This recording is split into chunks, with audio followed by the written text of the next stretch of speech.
नमस्ते दोस्तों। आज हम तुलसीदास जी के एक ऐसे सुपरहिट और सुपर इम्पोर्टेंट पद को समझने वाले हैं जो यकीन मानिए 500 साल पुराना होने के बाद भी आज हम सब की लाइफ से बिल्कुल डायरेक्ट कनेक्ट करता है।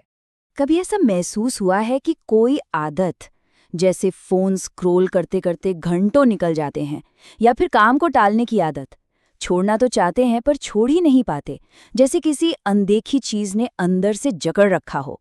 अगर हाँ, तो तुलसीदास जी ने इस प्रॉब्लम का सॉल्यूशन सदियों पहले ही दे दिया था। ठीक है, तो चलिए इस मामले की गहराई में उतरते हैं और मिलते हैं उस मास्टर से जिन्होंने इंसान के इस कश्मकश को, इस प्रॉब्लम को नस नस से समझा था। ये हैं गोस्वामी तुलसीदास। जी हाँ, वही महान कवि और संत जिन्होंने रामचरितमानस जैसा ग्रंथ लिखा। इनकी सबसे बड़ी खासियत पता है क्या थी? ये बड़ी से बड़ी, गहरी से गहरी बात को भी ना एकदम आसान शब्दों में समझा देते थे। तो अब आते हैं इस कविता के मेन पॉइंट पर, इसके कोर प्रॉब्लम पर। तुलसीदास जी एक बहुत बड़ा सवाल उठा रहे हैं, एक ऐसी पहेली जिसे आज हम सब मिलकर सुलझाने वाले हैं। चलिए इन लाइंस को जरा ध्यान से सुनते हैं। माधव, मोहफास क्यों टूटे, बाहर कोटि उपाय करिए, अभ्यंतर ग्रंथि न छूटे। यहाँ तुलसीदास जी सीधे भगवान से पूछ रहे हैं, हे प्रभु, ये जो मोह का, अटैचमेंट का जाल है, ये मोहफास, ये टूटता क्यों नहीं है? मैं बाहर से तो करोड़ों कोशिशें करता हूँ, पर ये जो अंदर एक गांठ बन गई है ना, वो खुलने का नाम ही नहीं लेती। ये आवाज एक फंसे हुए इंसान की है, जो बाहर निकलना तो चाहता है पर निकल नहीं पा रहा। अब यहाँ से कहानी और भी दिलचस्प हो जाती है। तुलसीदास जी एक जासूस की तरह हमें अपने सारे फेल्ड एक्सपेरिमेंट्स के बारे में बताएंगे कि देखो भाई, मैंने ये करके देखा, वो करके देखा, कुछ काम नहीं आया। तो चलिए एक एक करके इनकी जांच पड़ताल करते हैं। तो ये है एक्सपेरिमेंट नंबर 1। तुलसीदास जी कहते हैं कि बाहरी उपाय करना वैसा ही है जैसे घी से भरी कढ़ाई में चमक रहे चांद के रिफ्लेक्शन को, उसकी परछाई को पकड़ने की कोशिश करना। आप ही सोचिए, क्या कोई पानी या घी में दिख रही परछाई को पकड़ सकता है? नहीं, क्योंकि असली चांद तो ऊपर आसमान में है। प्रॉब्लम कहीं और है और हम सल्यूशन कहीं और ढूंढ रहे हैं। चलिए फटाफट इन मुश्किल शब्दों का मतलब भी समझ लेते हैं। घृतपूरण मतलब घी से भरा हुआ, कराह मतलब कड़ाही, और ससी प्रतिबिंब मतलब चांद की परछाई या रिफ्लेक्शन। अब ये लाइन एकदम क्रिस्टल क्लियर हो गई होगी। इसे आज के ज़माने के एक उदाहरण से समझते हैं।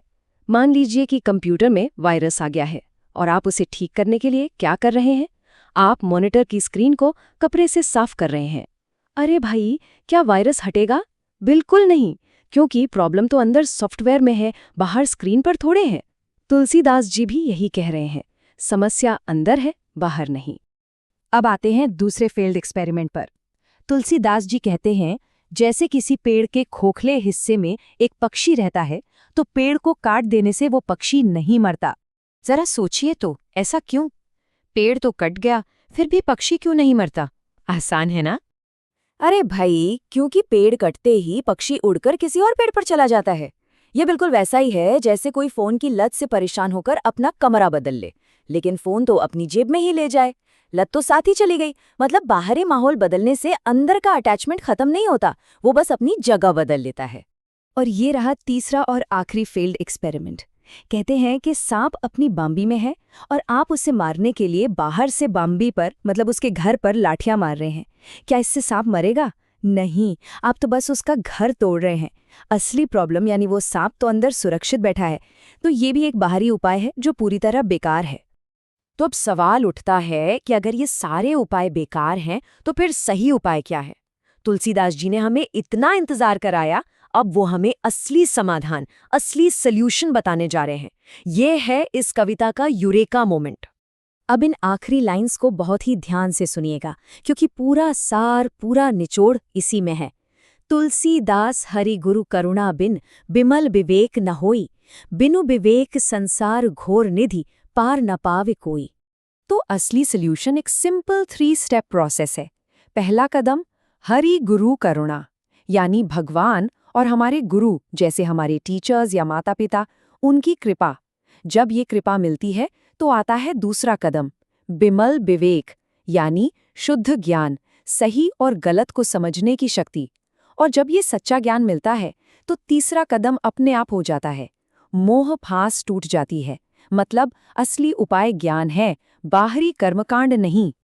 चलिए अब इस पूरे विश्लेषण को सिर्फ 60 सेकंड में जल्दी से दोहरा लेते हैं ताकि सब कुछ दिमाग में एकदम पक्का बैठ जाए। तो तुलसीदास जी पूछते हैं कि मोह का जाल क्यों नहीं टूटता। फिर वो बताते हैं कि बाहरी उपाय अंदर की समस्या पर काम नहीं करते। इसके लिए वो 3 उदाहरण देते हैं: घी में चांद की परछाई पकड़ना, पक्षी को मारने के लिए पेड़ काटना और सांप को मारने के लिए बाम्बी को पीटना। अंत में वो असली उपाय बताते हैं, भगवान और गुरु की कृपा से मिलने वाला सच्चा ज्ञान, यानी बिमल विवेक। यही ज्ञान हमें इस जाल से आजाद करता है। अब आते हैं उस हिस्से पर जिसका सबको इंतजार रहता है, एग्जाम के लिए इम्पॉर्टेंट क्वेश्चंस। इन जवाबों को समझ लीजिए, फुल मार्क्स पक्के हैं। पहला सवाल, जो 2 मार्क्स के लिए आ सकता है, तुलसीदास ने मोह को तोड़ने के उपायों को व्यर्थ क्यों बताया है? जवाब, क्योंकि ये सभी बाहरी उपाय हैं, जबकि समस्या अंदरूनी है। जिस तरह सांप को मारने के लिए उसकी बाम्बी पर प्रहार करना व्यर्थ है, उसी तरह मन के मोह को बाहरी क्रियाओं से नहीं हटाया जा सकता। अगला सवाल 3 मार्क्स के लिए, मोह बंधन से छुटकारा पाने का तुलसीदास ने क्या उपाय बताया है? जवाब, तुलसीदास जी के अनुसार इसका एकमात्र उपाय है ईश्वर और गुरु की कृपा, यानी हरि गुरु करुणा। इस कृपा से हमें निर्मल विवेक यानी बिमल विवेक या सच्चा ज्ञान प्राप्त होता है, जो हमें सत्य का दर्शन कराता है और मोह के बंधनों को तोड़ देता है। तो इस पूरी बातचीत के बाद एक सवाल खुद से पूछने जैसा है, आज तुलसीदास जी से मिली सबसे बड़ी सीख क्या है? वो कौन सी एक बात है जो हमेशा याद रहेगी? इस पर सोचिएगा जरूर। मिलते हैं अगले विश्लेषण में।